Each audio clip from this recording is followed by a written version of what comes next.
Hi friends, my name is Hiram Osmond. I was one of the supervising animators on Frozen, and Olaf was my character. And what I mean by that really is that there were a team of amazing artists that all worked together to really create this character, and I was just fortunate enough to be able to lead that and help kind of define who Olaf is. But today, what I want to do is actually show you how to draw Olaf, which I think would be fun. So if you'd like to, grab some paper and a pencil. You don't need any sophisticated art supplies for this. I'm just using a normal pencil and some paper. And I'll go through kind of step by step how I draw Olaf. And as I do so, I'll even kind of talk a little bit about how Olaf came to be. Just the beginnings of Olaf, and maybe a few fun little things about Olaf that maybe you didn't know. Now, as we do this, just have fun with it. Now, we're not going for perfection. You can practice drawing Olaf later. For now, just have fun and draw. Okay? So let's move our camera to the paper, and we'll get going. Okay. So we got all set up here. The first thing I do when I draw Olaf is I start with the basic shapes of the character. And you'll find that with most characters that you draw, it's really kind of finding those basic shapes to help guide you to the finished product. So with Olaf, he of course has a lot of round shapes, being a snowman. And so we'll start with a circle. And as you draw, keep it light, because as we continue to draw, we'll darken things in and get things looking better. But for now, let's keep it light and kind of just flow with the shapes here. So there's my circle, almost like a little oval circle shape. We're going to start with his head here. And I'm going to use this circle to kind of guide me for how his head, to kind of guide and shape what his head will look like. And you'll see what I mean here in a second.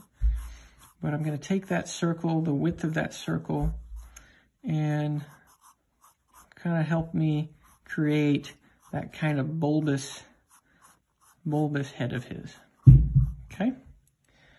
So that's kind of how I started off. And from there, I'm going to use this circle again. So we've kind of got this basic shape, that egg-like shape of Olaf, which I love, by the way.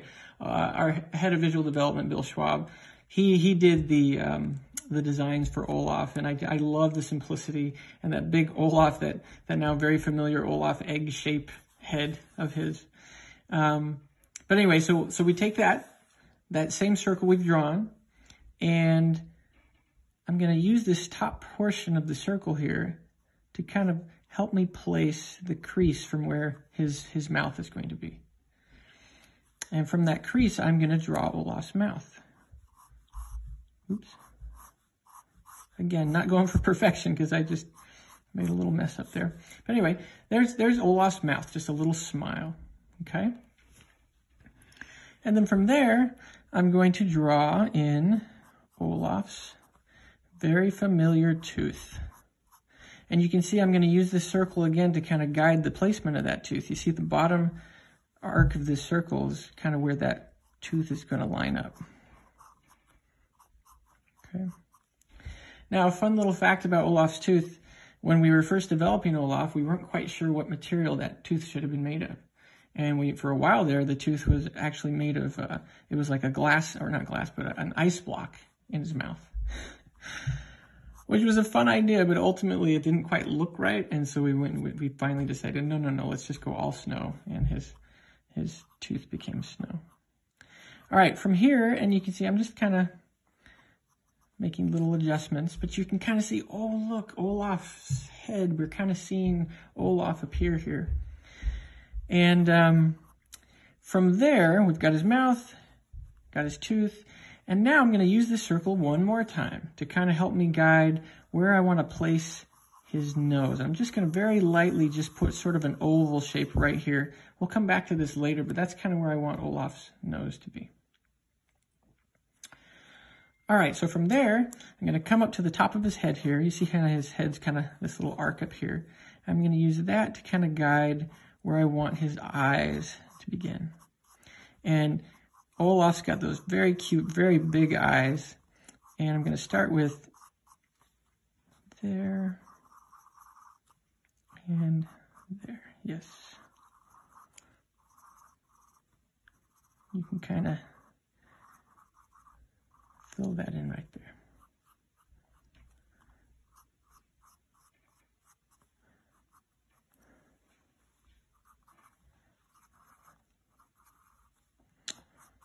Okay, so we've got the beginnings of Olaf's eyes right there, okay?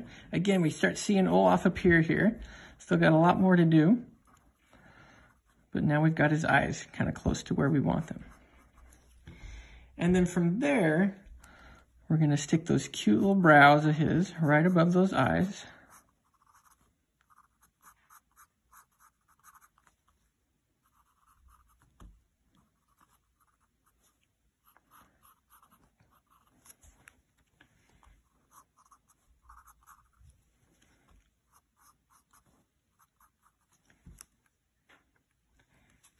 There he is.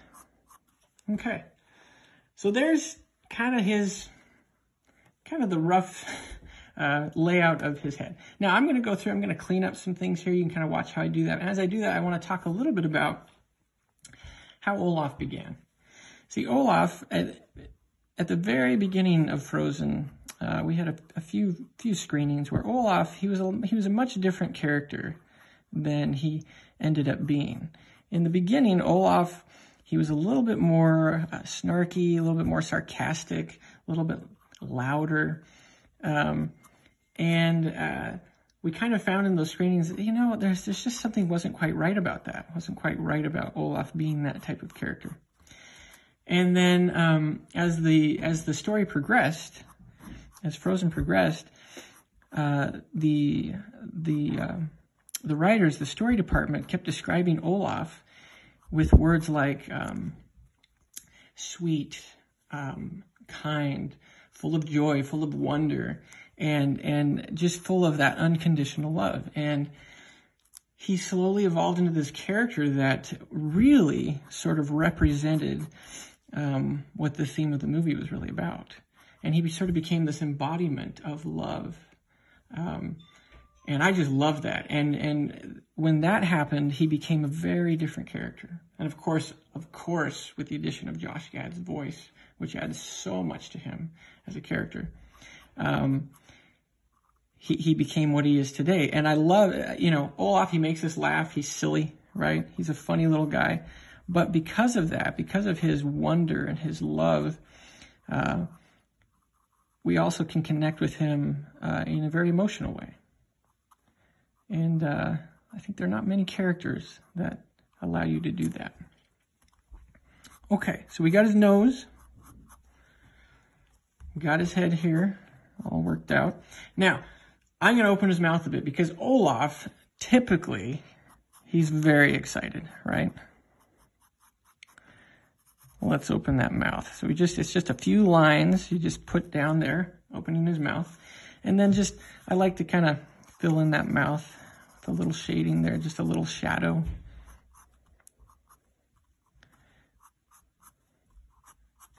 Just a smiley guy.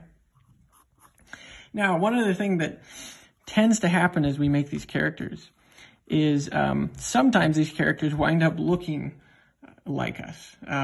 I've been told that I look like Olaf a little bit, and honestly, I feel like that's because we spend so much time kind of staring at ourselves in the mirror, looking at our mouth shapes and to kind of create the mouth shapes for these characters. And I think that probably kind of transfers over a little to the character.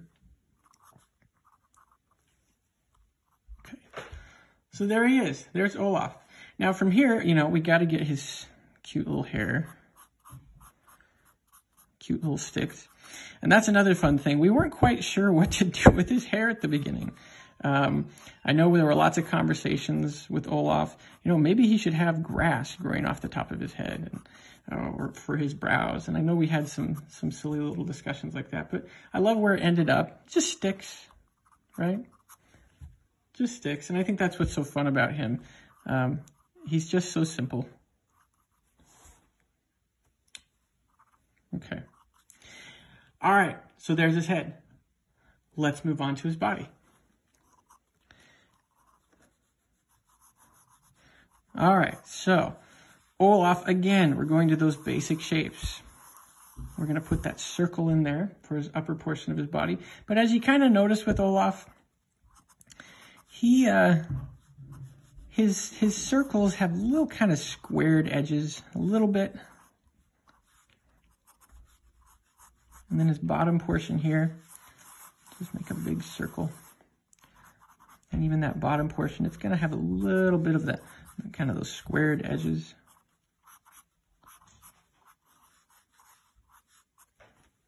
Right? And then, of course, we got to go in and put those cute little buttons, cute little pieces of coal. Now, one fun, I like to share this story, even though it embarrasses my son, but one fun little thing about Olaf is when we were trying to just, to figure out how he moves, he has a very distinct way that he moves as a character. And as again, going back, as that story department was describing Olaf and described him as full of energy and just full of wonder, sort of naive and silly and trusting. The more they talked about him, the more I thought, they're really kind of describing my son, and at the time I had a toddler, my second oldest boy, who really behaved much like I kind of imagined Olaf would behave. And so I took some videos of my son. I brought those videos in and I showed them to the animation crew as just sort of reference for how this little guy should behave and move. And there was always sort of a lift and an energy to the way my son would walk and run and play. And so we kind of used that as a reference to kind of define Olaf. So anyway, I always love to kind of share that. All right, so we've got his cute little feet. Let's give him a little ground here to just to stand on.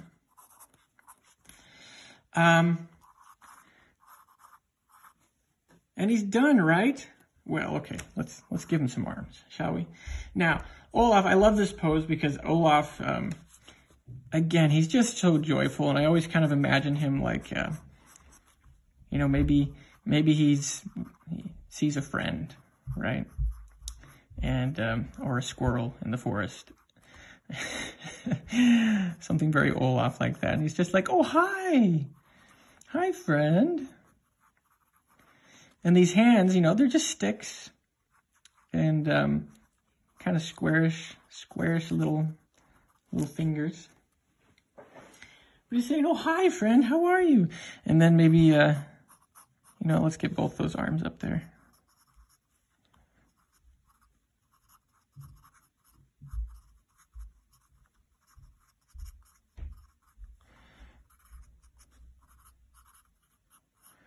You can kind of put these little bending points in his arms. Now that's a fun thing to talk about too. So Olaf, if you notice, and maybe you did notice this, but in the movies, he doesn't bend his arms very much. He usually will keep them fairly straight. Sometimes he does bend them, and that's fine. But most of the time, he keeps them pretty straight. There's actually a reason for that. That was intentional.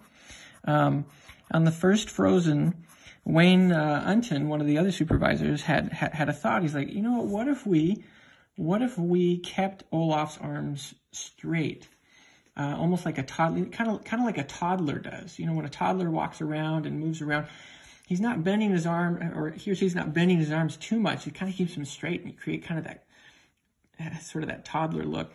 And we thought, well, if we keep Olaf's arms straight and kind of play within that limitation, he might feel a little bit more toddler-like. And so we did those tests, and wow, it was right on. And it just feels, it really makes him feel sweet and toddler-like. So that was very much intentional. Okay, so there we are. We got Olaf. He's looking good. He's so happy, isn't he? He's like, hi, friend. And then let's top this off with a little orange nose, shall we? Cute little orange nose.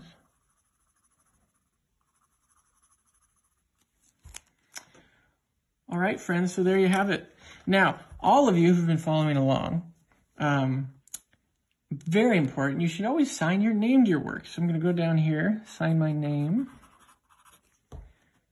and call it good. Thank you for following along. I hope you enjoyed this. I hope you learned some things about Olaf. And keep drawing, my friends.